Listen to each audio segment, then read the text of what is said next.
Hello students. आज हम discuss करने वाले हैं बेटा मोशन के बारे में ही।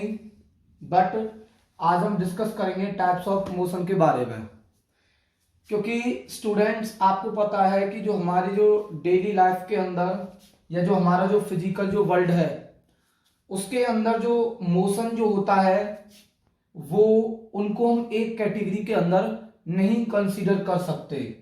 क्योंकि स्टूडेंट्स आपने देखा है कि कोई जो बॉडी जो होती है या कोई जो पार्टिकल है वो हमारी सर्कुलर पाथ के अंदर मूव करती है, कोई स्ट्रेट लाइन पाथ के अंदर करती है, कोई अपनी एक्सिस के अबाउट रोटेट करती है, और कोई पार्टिकल कोई बॉडी ऐसी होती है जो अपने मीन पोजीशन के अबाउट क्या करती है, मूव करती है।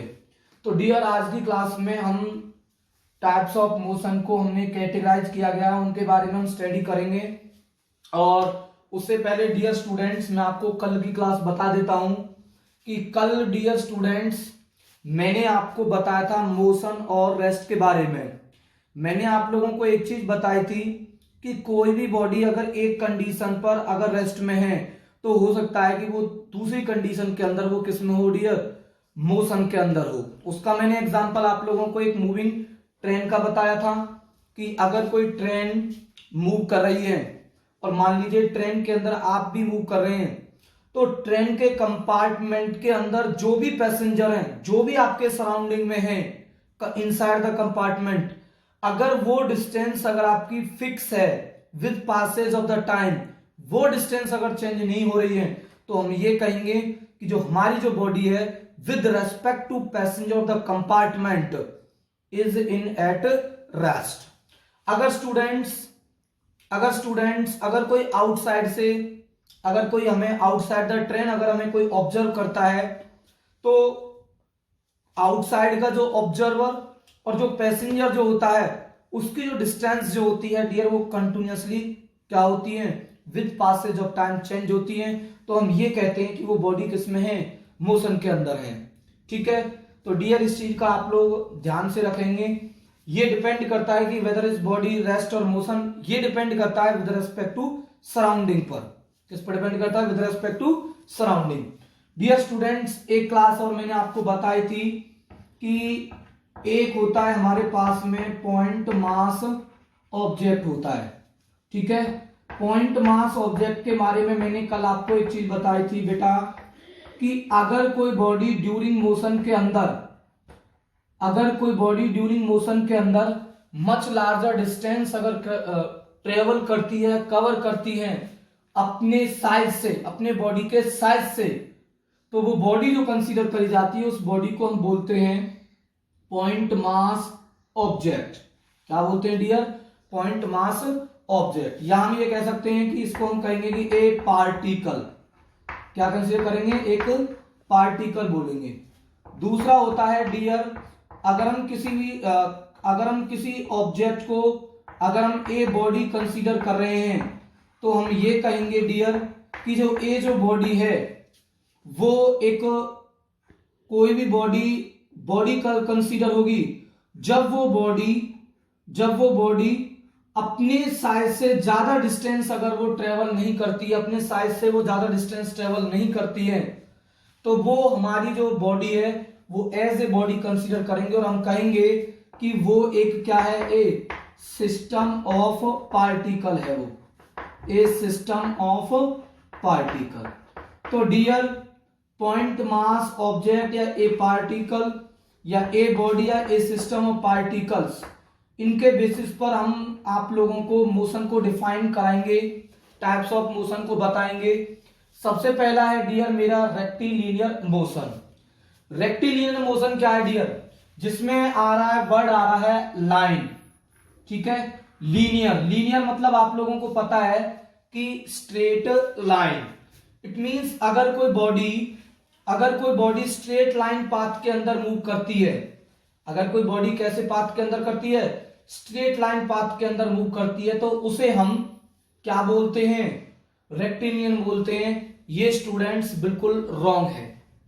तो डियर स्टूडेंट्स हम रेक्टिलिनियर मोशन जब डिफाइन करते हैं तो वहां पर हमारी जो ऑब्जेक्ट जो होता है उसे हम वहां पर मान के चलते हैं कि वो जो ऑब्जेक्ट है वो एक पॉइंट मास ऑब्जेक्ट है, या हम कह सकते हैं कि एक पार्टिकल है। जैसे मान लो एक पार्टिकल है ये वाली, ठीक है, ये पार्टिकल है और ये पार्टिकल कंटिन्यूअसली इस डायरेक्शन के अंदर, एक स्ट्रेट लाइन डायरेक्शन के अंदर वो क्या कर रही है डियर, मूव कर रही है। मतलब उसका motion in a straight line अगर हो रहा है, अगर उस बॉडी का motion in a straight line है, अगर उस पॉइंट मास ऑब्जेक्ट का अगर motion in a straight line अगर है, तो हम ये कहेंगे कि जो मोशन जो हो रहा है स्ट्रेट लाइन के अंदर, उस मोशन को हम डिफाइन करेंगे डियर, क्या बोलेंगे, रेक्टिलिनियर मोशन। क्या बोलेंगे डियर, रेक्टिलिनियर मोशन। इसका एक सिंपल एग्जांपल हम ले सकते हैं कि ए पार्टिकल, ठीक है, या हम ये कह सकते हैं कि कोई ट्रेन है मूव कर रही है और वो दिल्ली टू कहां जाती है, मुंबई की तरफ जाती है, और वो स्ट्रेट लाइन पाथ में अगर वो चलती हैं तो उसके द्वारा रेक्टिलिनियर मोशन होगा। अब कह रहे हैं कि सर वहां तो ये बॉडी होगी, नहीं, अगर वो ट्रेन दिल्ली टू मुंबई के अंदर स्ट्रेट लाइन पाथ के अंदर वो डिस्टेंस अगर कवर कर रही है, तो आपको पता है कि उस केस में हम उस ट्रेन को सिस्टम ऑफ पार्टिकल ना मान करके ए पॉइंट बॉडी या ए पार्टिकल बॉडी कंसीडर करते हैं। तो हमने ये कह दिया कि ये हमारा एक रेक्टिलिनियर मोशन है। अगर हम किसी सिस्टम ऑफ पार्टिकल को ए पार्टिकल कंसीडर कर रहे हैं या उस सिस्टम ऑफ पार्टिकल को एक पॉइंट मास ऑब्जेक्ट कंसीडर कर रहे हैं, तो एक सिंगल पार्टिकल के लिए, एक सिंगल पार्टिकल अगर स्ट्रेट लाइन डायरेक्शन के अंदर मूव करती है तो वो हमारा मोशन होता है रेक्टिलिनियर मोशन होता है डियर। ठीक है, ठीक है। एक चीज मैं आप लोगों को बता देता हूं, अगली चीज हमारी आ जाती है, अगली नेक्स्ट थिंग्स है हमारी, नेक्स्ट थिंग्स है ट्रांसलेटरी मोशन। अब ये जो ट्रांसलेटरी मोशन है डियर, ये ट्रांसलेटरी मोशन बेसिकली क्या है, जिसका नाम है ट्रांसलेटरी मोशन। ट्रांसलेटरी को हम कैसे डिफाइन करेंगे, तो डियर स्टूडेंट्स मैंने आपको बताया था कि जैसे मान लो कि ये कोई सरफेस है, ठीक है डियर, और ये कोई बॉडी है, ठीक है बेटा, ये कोई बॉडी है, और आपको पता है कि किसी भी बॉडी के अंदर अगर हम ए पार्टिकल की बात करें, कोई भी बॉडी है, किसकी बनी हुई है, नंबर ऑफ पार्टिकल्स की बनी हुई है। अगर हम किसी वन पार्टिकल की अगर हम बात करते हैं, वन पार्टिकल की बात करते हैं कि कोई पार्टिकल है जो स्ट्रेट लाइन डायरेक्शन के अंदर मूव कर रही है, तो वो हमारा कौन सा मोशन है, रेक्टिलिनियर मोशन है। अब कोई भी जो बॉडी, अगर मैं इसको बॉडी कंसीडर कर रहा हूं, not a point mass object, मैं कह रहा हूं कि ये एक बॉडी है, बॉडी है तो इसके अंदर सिस्टम ऑफ पार्टिकल्स है। कैसी है डियर, सिस्टम ऑफ पार्टिकल्स, तो मतलब इसके अंदर बहुत सारी क्या है डियर, पार्टिकल्स हैं। अब मान लीजिए बॉडी का मोशन इधर की तरफ है, बॉडी का मोशन इधर डायरेक्शन के अंदर है, तो पार्टिकल, जो नंबर ऑफ जो पार्टिकल है उनका मोशन भी किधर डायरेक्शन में होगा, सभी पार्टिकल का मोशन भी किधर डायरेक्शन में होगा, इधर डायरेक्शन में होगा। इस पार्टिकल का भी मोशन इधर डायरेक्शन में होगा और इस वाली पार्टिकल का भी मोशन इधर डायरेक्शन के अंदर होगा। तो कहने का मतलब ये है कि अगर कोई बॉडी मूव करती है तो उसके अंदर जो भी पार्टिकल जो होती हैं, जो भी नंबर ऑफ पार्टिकल्स जो होती हैं, वो सभी सेम स्पीड के साथ में ट्रेवल करती हैं इन कैसी डायरेक्शन के अंदर, सेम डायरेक्शन के अंदर। और कैसी स्पीड से ट्रेवल करती हैं डियर, सेम स्पीड से ट्रेवल करती हैं। ऐसा नहीं होता कि ये वाली जो पार्टिकल है ये 5 मीटर पर सेकंड से चल रही है और ये कैसी चल रही है, 4 मीटर पर सेकंड से चल रही है, या इस बॉडी के अंदर ये पार्टिकल 6 मीटर पर सेकंड से चल रहा है और ये 10 मीटर पर सेकंड से चल रहा है। नहीं, अगर हम कोई सिस्टम ऑफ पार्टिकल है या हम किसी बॉडी को मूव कराते हैं, चाहे उस बॉडी का मोशन रैंडम मोशन हो, चाहे उस बॉडी का मोशन कर्वलीनियर मोशन हो, चाहे उस बॉडी का मोशन रेक्टिलिनियर मोशन हो, तो बेसिकली जो उस बॉडी के जो पार्टिकल्स जो होते हैं, वो जो बॉडी के जो पार्टिकल्स जो होते हैं, बॉडी के जो पार्टिकल्स जो होते हैं, इस सिस्टम में जो पार्टिकल्स जो होता है, वो सभी पार्टिकल सेम सेम डिस्टेंस क्या करते हैं, सेम डायरेक्शन के अंदर क्या करते हैं, वो ट्रेवल करते हैं, उसको हम बोलते हैं ट्रांसलेटरी मोशन। तो डियर आप सोच रहे हैं सर ये तो हमें कंफ्यूजन हो गया, तो मैं आपको बता देता हूं रेक्टिलिनियर मोशन और ट्रांसलेटरी मोशन में क्या डिफरेंस है। रेक्टिलिनियर मोशन को हमेशा डिफाइन किया जाता है पॉइंट मास ऑब्जेक्ट के लिए, और ट्रांसलेटरी मोशन को डिफाइन किया जाता है किसके लिए, ट्रांसलेटरी मोशन को डिफाइन किया जाता है हमारा किसके लिए, ए सिस्टम ऑफ पार्टिकल्स के लिए।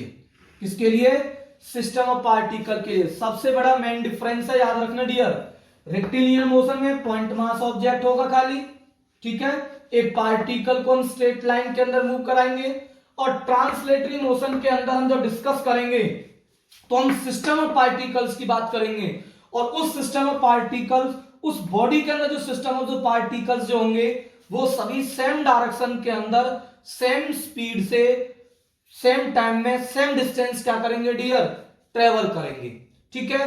तो ट्रांसलेटरी मोशन हमारा रेक्टिलिनियर मोशन भी हो सकता है, और कर्वलिनियर मोशन भी हमारा ट्रांसलेटरी मोशन हो सकता है, ठीक है। अब अगला मोशन आता है हमारे पास में कर्वलिनियर मोशन।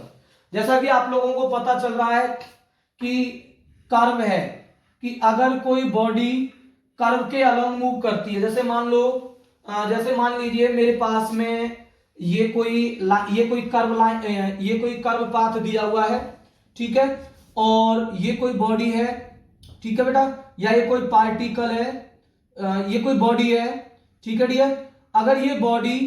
अगर ये बॉडी हमारी इधर डायरेक्शन के अंदर मूव करती है, मतलब इस पाथ के अलोंग, मतलब इस कर्व पाथ के अलोंग अगर वो मूव करती है हमारी बॉडी, तो जो मोशन हमारा बॉडी का होगा उस बॉडी के मोशन को हम कंसीडर करेंगे कि वो बॉडी का जो मोशन है वो कौन सा मोशन है डियर, कर्वलिनियर मोशन है। कैसा मोशन है, कर्वलिनियर मोशन, ठीक है, ये कर्वलिनियर मोशन हो गया डियर। अगला हमारा जो मोशन है डियर वो है हमारा सर्कुलर मोशन। जैसा कि आपको पता चल गया है circular motion it means body का जो मोशन जो होगा वो कौन से पाथ के अंदर होगा, सर्कुलर पाथ के अंदर होगा, उसको हम बोलेंगे सर्कुलर मोशन। क्या बोलेंगे, सर्कुलर मोशन। तो ध्यान से सुनो इस चीज को जो मैं आपको बता रहा हूं। जैसे मान लीजिए मेरे पास में ये कोई सर्कल है, ठीक है, और इसकी रेडियस कितनी है डियर, स्मॉल आर है, ठीक है। तो जो हमारा जो सर्कुलर जो मोशन जो होगा उसमें जब हम बात करेंगे कि कोई बॉडी या कोई पार्टिकल मूव कर रही है, तो उसमें हम जो चूज जो करेंगे वो हम बोलेंगे कि सर्कुलर मोशन जो होता है वो ओनली पॉइंट मास ऑब्जेक्ट के लिए डिफाइंड है। किसके लिए है, पॉइंट मास ऑब्जेक्ट के लिए। तो मान लीजिए ये मेरे पास में एक पॉइंट मास ऑब्जेक्ट है, ये पॉइंट बॉडी है। ये पॉइंट बॉडी अगर इस रेडियस आर के सर्कुलर पाथ के अंदर अगर वो अलग उसके मूव करेगी,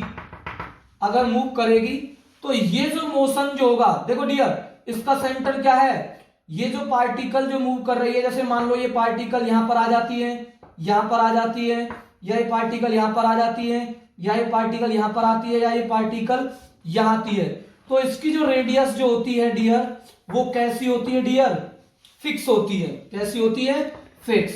तो ध्यान रखना जब कोई बॉडी हमारी सर्कुलर पाथ के जब कोई हमारी पार्टिकल सर्कल के पाथ के अलोंग या किसी सरकमफेरेंस को कवर करती है, तो सच टाइप ऑफ जो मोशन जो होते हैं उसको हम बोलते हैं सर्कुलर मोशन बोलते हैं। क्या बोलते हैं, सर्कुलर मोशन। जैसे हमारी जो अर्थ है वो अपनी एक्सिस के अबाउट हमारी जो अर्थ है वो रोटेट करती है, सर्कुलर पाथ के अंदर रोटेट करती है, ठीक है डियर। तो याद रखना इस चीज का। अगला मोशन है बेटा रोटेटरी मोशन। एक चीज मैं आप लोगों को बता देता हूं कि सर्कुलर मोशन और रोटेटरी जो मोशन है, रोटेटरी मोशन हमारा सर्कुलर मोशन है, ये रोटेटरी मोशन और सर्कुलर मोशन सेम कह सकते हैं हम इसलिए कह सकते हैं कि जो रोटेटरी जो मोशन जो होता है उस रोटेटरी मोशन के अंदर हम किसकी बात करते हैं, ए सिस्टम ऑफ पार्टिकल की बात करते हैं। जैसे मान लीजिए हमारी अर्थ है, ठीक है, जैसे मान लीजिए अभी हमारी अर्थ है, ठीक है डियर, ये हमारी अर्थ है और ये अर्थ की क्या है डियर, ये एक्सिस है। तो हमारी जो अर्थ है उस एक्सिस के अलोंग क्या करती है डियर, वो रोटेट करती है, ठीक है। तो अर्थ क्या है, एक हमारी एक पॉइंट ऑब्जेक्ट तो है नहीं, अगर हम ऑन द सरफेस अगर हम देखें तो हम उसको कहेंगे कि जो हमारी जो अर्थ है वो एक बॉडी है, वो एक सिस्टम ऑफ पार्टिकल्स है। तो जो हमारा जो रोटेटरी मोशन है वो बेसिकली क्या है, वो बेसिकली एक डिफाइन करता है किसी भी बॉडी के किसी भी सिस्टम ऑफ पार्टिकल के मोशन को। कैसे पाथ के अंदर डियर, सर्कुलर पाथ के अंदर। और उस सर्कुलर पाथ में भी डियर क्या है कि जैसे मान लीजिए कोई पार्टिकल्स है, क्योंकि आपको पता है कि जो हमारी जो अर्थ है वो एक सिस्टम ऑफ पार्टिकल्स की है, ठीक है। अब उस सिस्टम ऑफ पार्टिकल के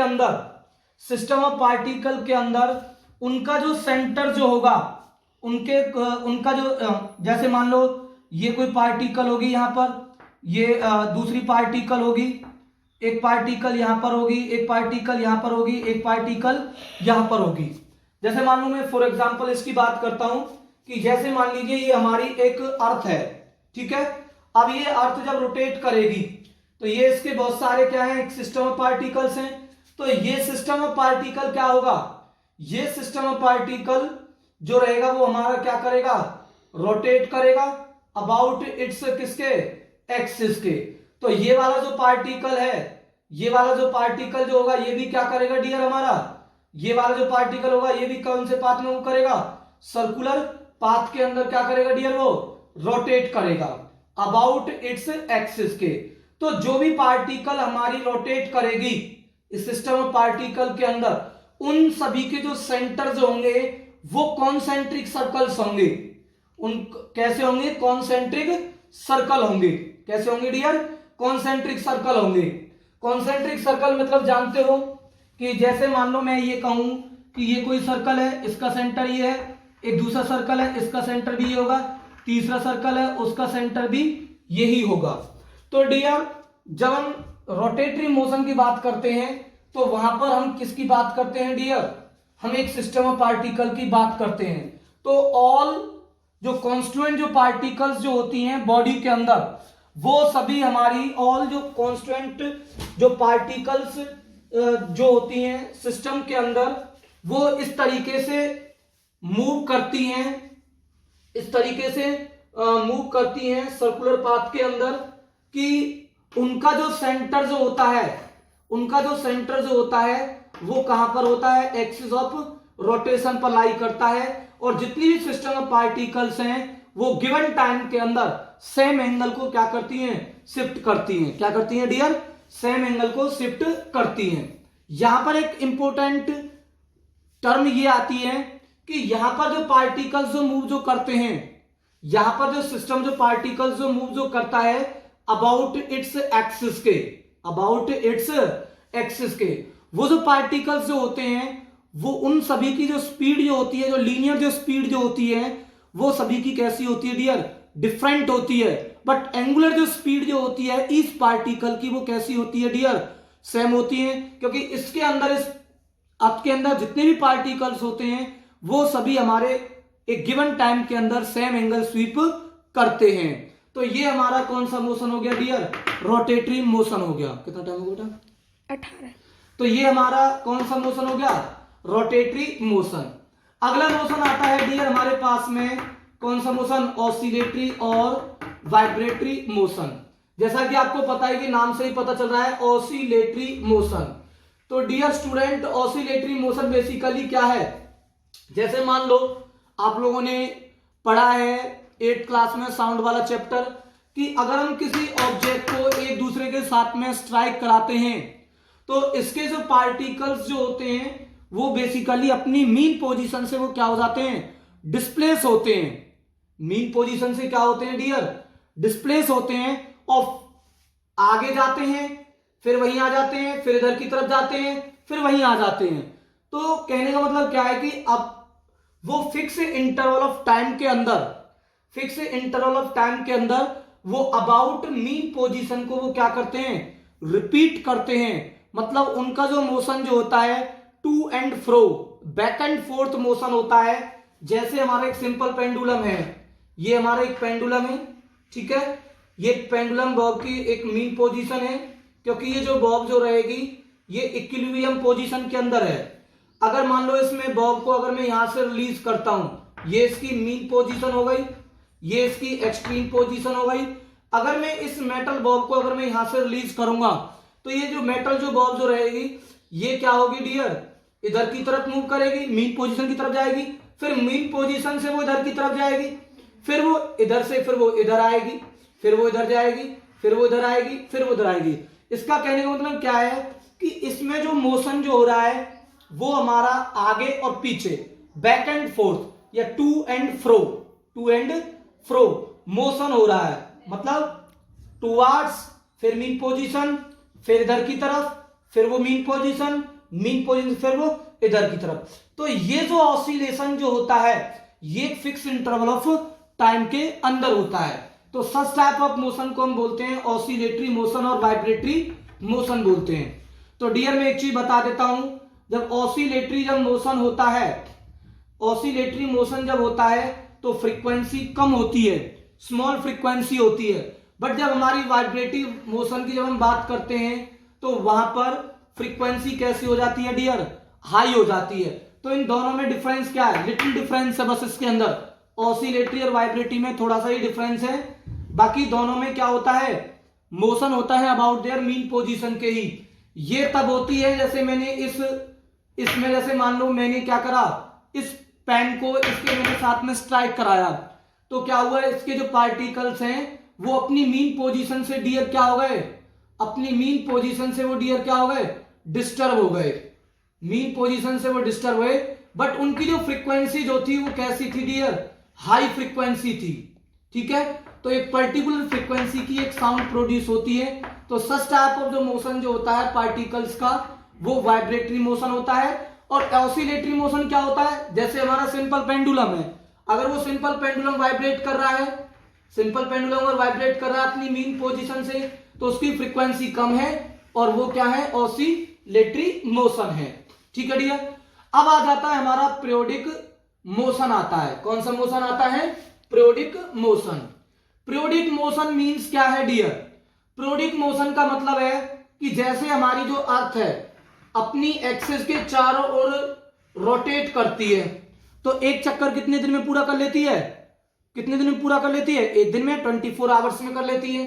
तो कहने का मतलब क्या है कि पीरियोडिक मोशन एक ऐसे मोशन होते हैं जिसमें कोई बॉडी एक फिक्स इंटरवल ऑफ टाइम के अंदर वो अपने पाथ को क्या करती है डियर, रिपीट कर लेती है। क्या कर लेती है, रिपीट। क्या कर लेती है डियर, रिपीट करती है। मतलब उसका फिक्स इंटरवल ऑफ टाइम पर जो बॉडी जो रहती है वो अपने पाथ को, अपने मोशन को क्या करती है, रिपीट करती है। जैसे हमारी जो अर्थ है सन के चारों रिवॉल्व करती है, तो एक रिवॉल्यूशन कितने टाइम में करती है, 365 डेज के अंदर करती है, ठीक है। मून होता है, मून रिवॉल्व करता है अराउंड द किसके, अर्थ के रिवॉल्व करता है, तो कितना टाइम लेती है, अप्रोक्सीमेटली 28 डेज लेती है। तो ये 28 डेज और 365 डेज ये हमारे इस ड्यूरेशन के अंदर जो हमारी जो अर्थ जो रहती है 365 डेज में वो अपना क्या करती है डियर, अपने पाथ को रिपीट इटसेल्फ करती है। तो ऐसे मोशन जो होते हैं जो अपने मोशन को रिपीट इटसेल्फ करते हैं, तो ध्यान रखना डियर, जो हमारे जो सर्कुलर जो मोशन जो होते हैं, अगर सर्कुलर मोशन अगर हमारा यूनिफॉर्म सर्कुलर मोशन है, अगर सर्कुलर मोशन अगर हमारा यूनिफॉर्म है तो वो हमारा कौन सा मोशन भी होगा, पीरियोडिक मोशन भी होगा। अगर हमारा ट्रांसलेटरी मोशन भी अगर यूनिफॉर्म कंसीडर कर रहे हैं, यूनिफॉर्म की टर्म में आप लोगों को डिफाइन करूंगा, तब भी वो कौन सा मोशन हो सकता है, हमारा पीरियोडिक मोशन होता है। अब इन दोनों में सर डिफरेंस क्या है, ऑसिलेटरी मोशन और वाइब्रेटरी मोशन के, ऑसिलेटरी मोशन और पीरियोडिक मोशन के बीच में। तो डियर यहां पर भी वो अपने पाथ, यहां पर भी फिक्स इंटरवल ऑफ टाइम है ऑसिलेटरी मोशन के अंदर, और पीरियोडिक मोशन में भी क्या है, फिक्स इंटरवल ऑफ टाइम है। तो डियर यहां पर एक चीज आप लोगों को बता देता हूं कि जो ऑसिलेटरी जो मोशन जो होता है उसमें जो बेसिकली जो हमारी जो पार्टिकल जो होती है वो अपनी मीन पोजीशन के about to and fro motion करती है। बट पीरियोडिक मोशन में क्या है, वो टू एंड फ्रो मोशन नहीं करती, बट वो एक फिक्स इंटरवल ऑफ टाइम के अंदर अपने पाथ को क्या करती है, रिपीट्स करती है।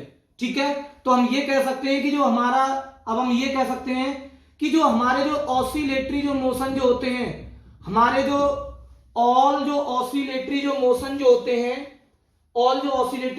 जो होते हैं वो हमारे पीरियोडिक मोशन हो सकते हैं, बट सारे पीरियोडिक मोशन हमारे ऑसिलेटरी मोशन नहीं हो सकते। क्यों नहीं हो सकते, इसका मैं एग्जांपल आपको मैं बताता हूं। जैसे हमारी अर्थ है, रिवॉल्व करती है किसके चारों ओर, रिवॉल्व करती है डियर, सन के चारों ओर रिवॉल्व करती है। तो उसमें वो एक फिक्स इंटरवल ऑफ टाइम के अंदर वो क्या कर लेती है, अपने पाथ मोशन को रिपीट करती है। इट मींस मोशन को रिपीट कर रही है फिक्स इंटरवल ऑफ टाइम के अंदर, तो कौन सा मोशन हो गया, पीरियोडिक मोशन हो गया। क्या उस अर्थ के अंदर जो मोशन जो हो रहा है, क्या वो इस टाइप का मोशन हो रहा है, पहले वो आगे गई, फिर वो मीन पोजीशन पर गई, फिर वो ऐसे गई। मतलब कहने का मतलब क्या है कि जब अर्थ हमारी रोटेट करती है अबाउट द सन, तो उसका मोशन टू एंड फ्रो नहीं होता। बट एक चीज जरूरी है कि वो फिक्स इंटरवल ऑफ टाइम के अंदर वो अपनी क्या कर लेती है, फिक्स इंटरवल ऑफ टाइम के अंदर अपने मोशन को क्या करती है, रिपीट्स करती है। तो इसलिए मैं आप लोगों को बता रहा हूं कि ऑसिलेटरी मोशन और periodic motion, all oscillatory motion periodic motion हो सकते हैं, बट सभी पीरियोडिक मोशन हमारे ऑसिलेटरी मोशन नहीं हो सकते। याद रखना इस चीज का, जैसे मैंने आप लोगों को भी एग्जांपल बताया है। ठीक है डियर, तो टाइम बताओ बेटा, 26। तो आज की स्टूडेंट्स क्लास यहीं खत्म होती है। बंद कर जल्दी फटाफट से।